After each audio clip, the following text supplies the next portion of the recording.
go live. And now it gives me that preparing to live stream your meeting thing that we never trust. And we never will. Facebook is way too flaky for us to ever trust. There we go. Hello, and welcome to Tea and New Book Tuesday. I'm Lisa. I'll be your librarian today. As always, we will be talking about books that have been pre-ordered by Mobile Public Library and are on their way, many of which will be available to check out the day they are released, but you can put them on hold now because they're already in our catalog. Today, we're specifically going to do December's, basically everything that is not on the new book list or a yellow label, which are mystery, thriller, and suspense. So, romance, historical fiction, science fiction, fantasy, and horror.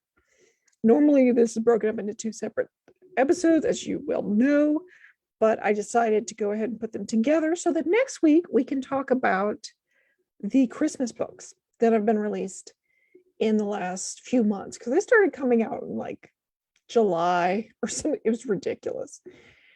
So there should be a nice big pile to talk about. And I've kind of taken them out of the other episodes so that we could talk about them here.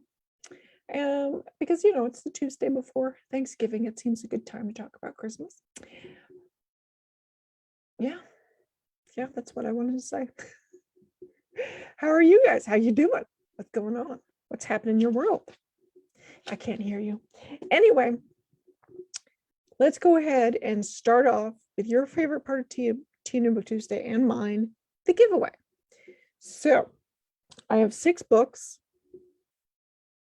Yes, I have 6 books that I'm going to give away to the first person who requests it in the comments. To request, just put the name of the book and your MPL location for pickup in the comments below. I will start giving them out as soon as I'm off this live stream, and the deadline will be Saturday morning. So we've got a nice hodgepodge of different things today, starting with Las Beauty Queens. Beauty spelled B-I-U-T-Y by Ivan Mona Lisa Ojeda. This is capturing the lives of trans Latinx sex workers who walk the city streets. Ojeda delivers a full-throated love song to New York. So this is drawing from their experience as trans performer, sex worker, and undocumented immigrant. Ivan Mona Lisa Ojeda, no idea, chronicles the lives of Latinx queens and trans immigrants in New York City. Whether struggling with addiction, clashing with law enforcement, or being subjected to personal violence, each character chooses her own path of defiance, responding to her fate with irreverent, dark humor. What emerges is a group of friends who express unquestioning solidarity and love for each other, and of an unfamiliar, glittering, and violent New York City that will draw readers in and swallow them whole. So that's Las Beauty Queens, and I don't mind if you misspell it. You might need to, because it was different spelling. Next up, we have The Girls in the Wild Fig Tree, How I Fought to Save Myself, My Sister, and Thousands of Girls Worldwide by Nice Langette, I think. Let's get that cover real good. 2 sisters are raised in the shadow of Mount Kilimanjaro in Kenya, in a deeply traditional and conservative rural community. Like all Maasai girls, Nice and Soleil Langette grew up knowing that one day they will be expected to submit to the same brutal coming-of-age ritual that their mothers before them were forced to endure. One sister takes the path planned for her and bows to the expectations of her community. The other sister decides the ritual is too inhumane and refuses to take part. This is the story of Nice Langette, who ran from her village to forge her path in a world she knew little about. Okay, so that's The Girl in the Wild Fig Tree. Those are both nonfiction, but I think everything else I'm looking at is fiction. So next up, A Long Way from Dwala by Max Loeb. After their father's sudden death, Jean's older brother Roger decides he's had enough of their abusive mother and their city. He runs away to try his luck, crossing illegally into Europe in the hope of becoming a soccer star abroad. When no news of him reaches the family and the police declare that finding some feckless brat isn't worth their time, Jean feels he has to act. Aiming to catch up with Roger before he gets to the Nigerian border, Jean enlists the help of the older Simon, a close neighborhood friend, and the two set out on the road. Through a series of joyful, sparkling vignettes, Cameroon life is revealed in all of its ups and downs. Max Loeb insightfully touches on grave, complex issues, such as the violence Boko Haram has inflicted on the region, yet still recounts events with remarkable humor and levity. So that's a long way from Dwala. All right, getting into some historical fiction. This is 5 Decembers by James Kestrel. December 1941, America teeters on the brink of war, and in Honolulu, Hawaii, police detective Joe McGrady is assigned to investigate a homicide that will change his life forever. Because the trail of murder he uncovers will lead him across the Pacific, far from home, the woman he loves, and the U.S. doesn't know it yet, a Japanese fleet is already steaming towards Pearl Harbor. This extraordinary novel is so much more than a gripping crime story. It's a story of survival against all odds, of love and loss, and the human cost of war. Spanning the entirety of World War II, 5 Decembers is a beautiful, masterful, powerful novel that will live in your memory forever. So that's 5 Decembers by James Kestrel, which is being released someday. Oh no, it came out in October. I thought that one was already out, but yes. I think we've given away one of these before, and I think it got snapped up pretty quick. But this is Feral Creatures by Kira Jane Buxton. When the world last checked in on its favorite Cheeto addict, the planet had been overrun by flesh-hungry beasts, and nature had started reclaiming her territory from humankind. S.T., the intrepid crow, alongside his bloodhound bestie Dennis, had set about saving pets that had become trapped in their homes after humanity went the way of the dodo. That is, dear reader, until S.T. stumbled upon something so rare and so precious that he vowed to do everything in his power to safeguard what could, quite literally, be humanity's last hope for survival. But in a wild world plagued by prejudiced animals, feather-raising environments, new threats so terrifying that they make zombies look like baby bunnies, and a horrendous dearth of cheesy snacks, what's a crow to do? Why, wing it on another big-hearted, death-defying adventure, that's what. Joined by a fabulous crew of animal characters, ST faces many new challenges, plus the biggest one yet, parenthood. So Feral Creatures, which is part of the Hollow Kingdom series. I think there's definitely other books in the series with the crow as their main character. But I think a lot of people liked that one. I think I've either talked about this one or I've given another copy away, but this is Fault Lines by Emily Itami. Okay. Mizuzuki is a Japanese housewife. She has a hardworking husband, two adorable children, and a beautiful Tokyo apartment. It's everything a woman could want. Yet sometimes she wonders whether she would rather throw herself off the high-rise balcony than spend another evening not talking to her husband and hanging up laundry. Then one rainy night, she meets Kayoshi, a successful restaurateur. In him, she discovers freedom, friendship, and the neon electric pulse of the city she has always loved. But the further she falls into their relationship, the clearer it becomes that she is living two lives. And in the end, we can choose only one. Funny, provocative, and startlingly honest, Fault Lines is for anyone who has ever looked at the mirror and asks, who am I and how did I get here? A bittersweet love story and a piercing portrait of female identity. It introduces an unforgettable new voice in Emily Itami. Anytime you read, this is a debut book, so this is the author's first novel. Anytime you read a debut novel, I would strongly encourage you to go and review it, even if your review is, there's some good and some bad. Most reviews should offer some criticisms in addition to praise, but if that's not your thing, you can just say nice things. But you should review them on Amazon if you bought it on Amazon, or Barnes & Noble, same thing, or on Goodreads, because it's hard for an author's first novel to get enough reviews and to get enough momentum for people to really start to latch onto them. But anyway, If you want any of these 6 books, including Fault Lines, put the name of the book and your preferred MPL location where you can pick up the book in the comments below. And again, I'll start sending them out in like 20 minutes. And if you're in Benmay, Maine, you can pick them up today because that's where I am. In case you wanted to know. You guys know that. I've said that before, right? Who knows? Anyway, let's go into our slideshow. I'm going to share my screen. And it's going to be this screen. And we're going to hit share. And there we are. Go present. And welcome to Tea and New Book Tuesday. For the first time in a while, we are going to start with a review. I read The Fortunate Ones by Ed Tarkington. So it's a Southern author writing about, the story is set mostly in Nashville. It's considered literary.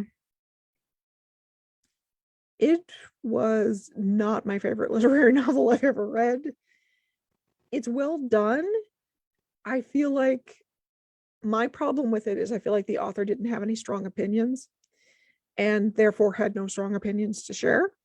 It's kind of And I think it's still worth reading if you're interested in it. But I don't know. It wasn't necessarily my thing. I did get all the way through it and I did enjoy it. Part of the way I feel about it is colored by the fact that my copy had an essay in the back written by the author in which he explained the themes. That I don't like at all. Like, that does not need to happen. Like, if you cannot explain in the story itself what your themes are, if you can't illuminate them through the fiction, I don't think you get to tack on an essay at the end that explains everything. Also, I was even less impressed with the themes when he explained them. But it's still an interesting book, and he deals with Nashville culture and Southern politics in a way that is very subtle, and I think is very interesting to those of us who live here and deal with these politics in and out every day. In that sense, I would recommend the book. I kind of don't want anyone who doesn't have personal experience with the South to read it, because they are going to miss out. Like, they're not going to understand the subtle politics he's explaining at all. So yeah, for us in Mobile, you could read it, you might enjoy it. You can always read it even if I didn't like it. It's not like I am the boss of you in any way. But my recommendation is kind of if you're feeling into it, and if you liked Ed Tarkington's other books, go for it. Otherwise, I don't know. Read Larry Brown instead, honestly. He's darker, but he's got things to say. Moving on, let's get into our books. We don't have a ton of books today, and they're, like I said, because we had to do all the genres, they're all over the place. But I think some of them look pretty interesting. Starting with The Love Con by Ceresia, I think, Glass. Sometimes Kenya Davenport believes she was switched at the hospital. How else could she be a lover of anime, gaming, and cosplay and come from STEM parents? Still, Kenya dreams of being able to turn her creative hobby into a career. She finally has a chance to make it big when she joins the reality show competition, Cosplay or No Way. There's just one catch. The challenge for the final round is all about iconic pairs, and the judges want the contestants' significant others to participate.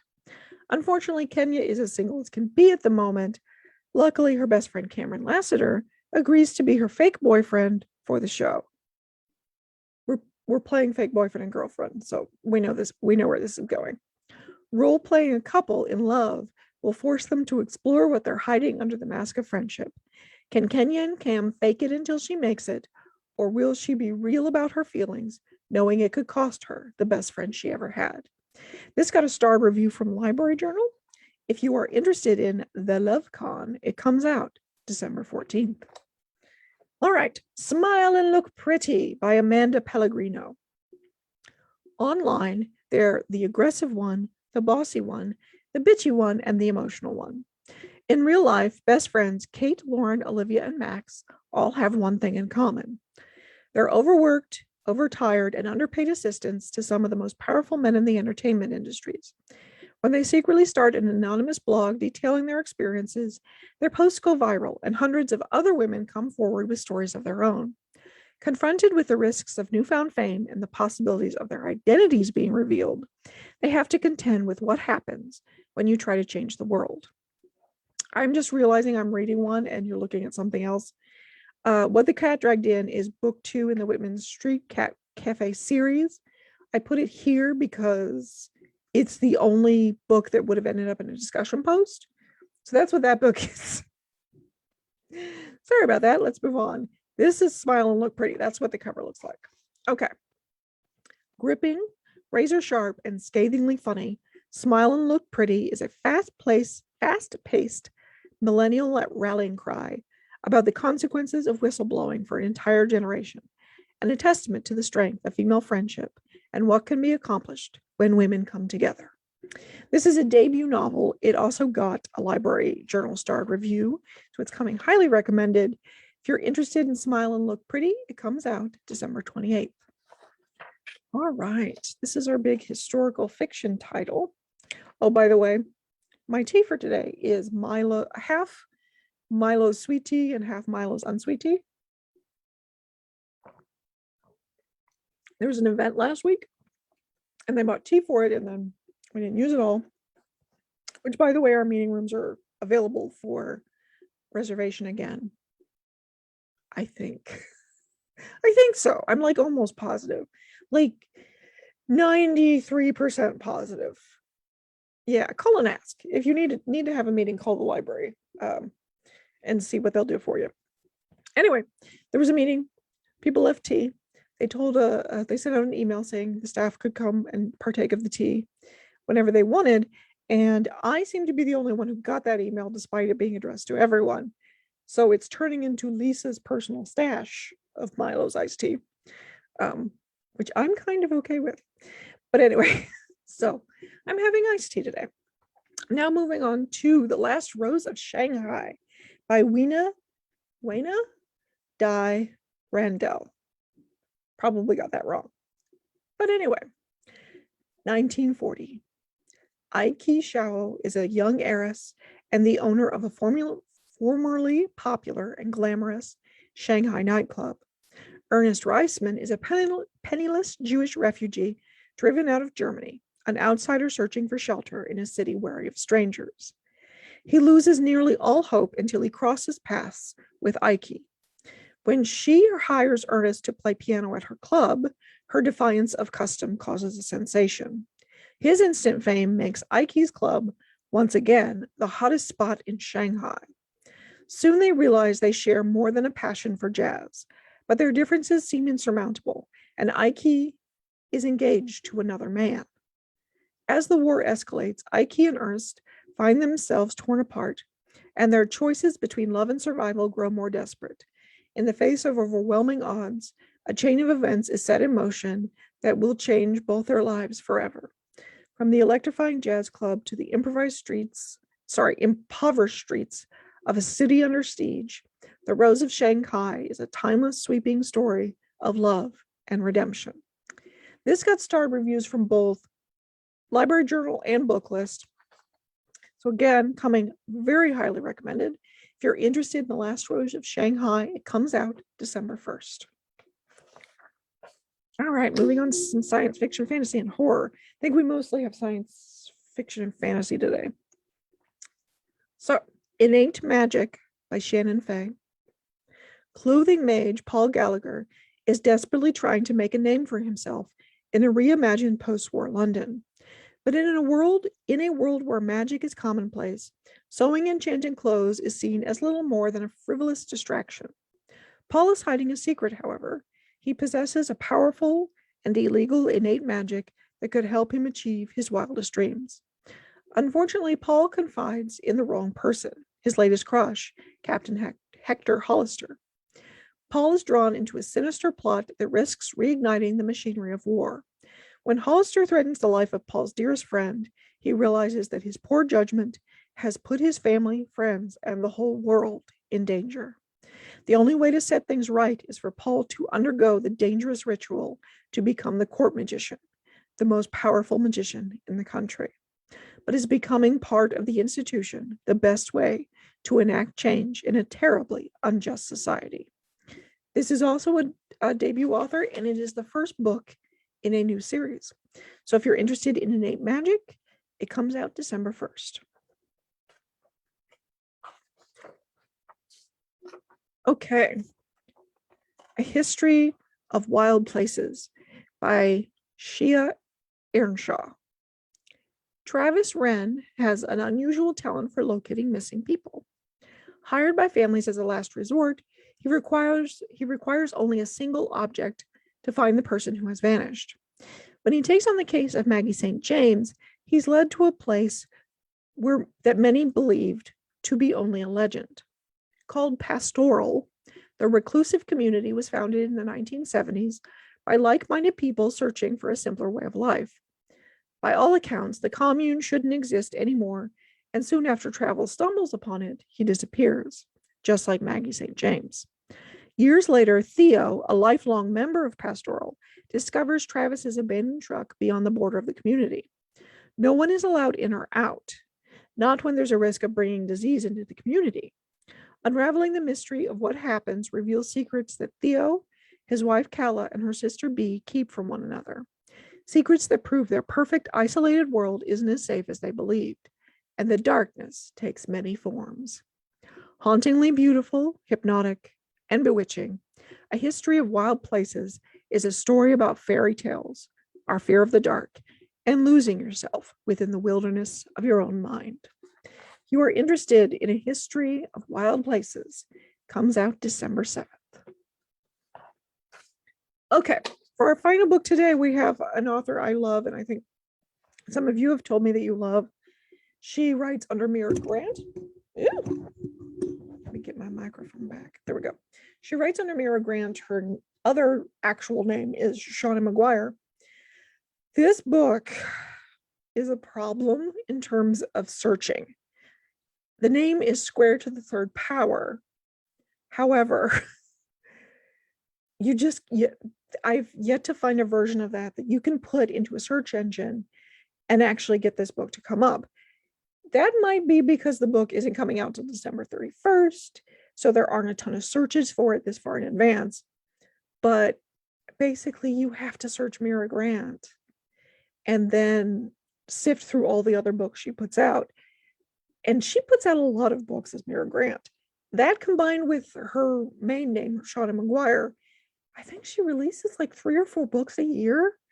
So your best bet is to get the Tia New Book Tuesday, what used to be the MPL pre-orders newsletter, but is now the Tia New Book Tuesday newsletter.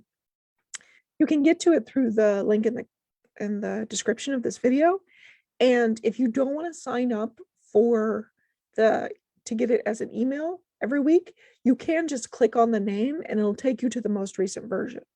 The newsletter allows you to click on the name of the book and then go directly to our catalog, so you can easily put it on hold. So, having prefaced with all that, let's get into Square to the Power of 3 by Mira Grant. We think we understand the laws of physics. We think reality is an immutable monolith, consistent from one end of the universe to the next. We think the square cube law has actual relevance. We think a lot of things. It was perhaps inevitable that some of them would turn out to be wrong. When the Great Incursion occurred, no one was prepared. How could they have been? Of all the things physicists had predicted, the fabric of reality might rip open and giant monsters could come pouring through, had not made the list. But somehow on a fine morning in May, that was precisely what happened. For sisters Susan and Catherine Black, the day of the incursion was the day they lost everything. Their home, their parents, their sense of normalcy, and each other. Because when the rift opened, Susan was on one side and Catherine was on the other, and each sister was stranded in a separate form of reality. For Susan, it was science and study, and the struggle to solve the mystery of the altered physics inside the zones transformed by incursion. For Catherine, it was monsters and mayhem, and the fight to stay alive in a world unlike the world of her birth. The world has changed. The laws of physics have changed. The girls have changed. And the one universal truth of all states of changed matter is that nothing can be completely restored to what it was originally, no matter how much you might wish it could be. Nothing goes back. Okay, if you are interested in Square to the Third Power by Mira Grant, it comes out December 31st. All right, that's our books for today. Don't forget to enter the giveaway if you want one of these 6 books. Put the title of the book and your MPL location for pickup in the comments below. I'll start sending them out right away. I already told you about the newsletter. Don't forget about our Goodreads group. We're to New Book Tuesday. We're going to continue to grow. Thank you for watching. And I will see you guys next week when I come back for Christmas books. All right. See you guys then.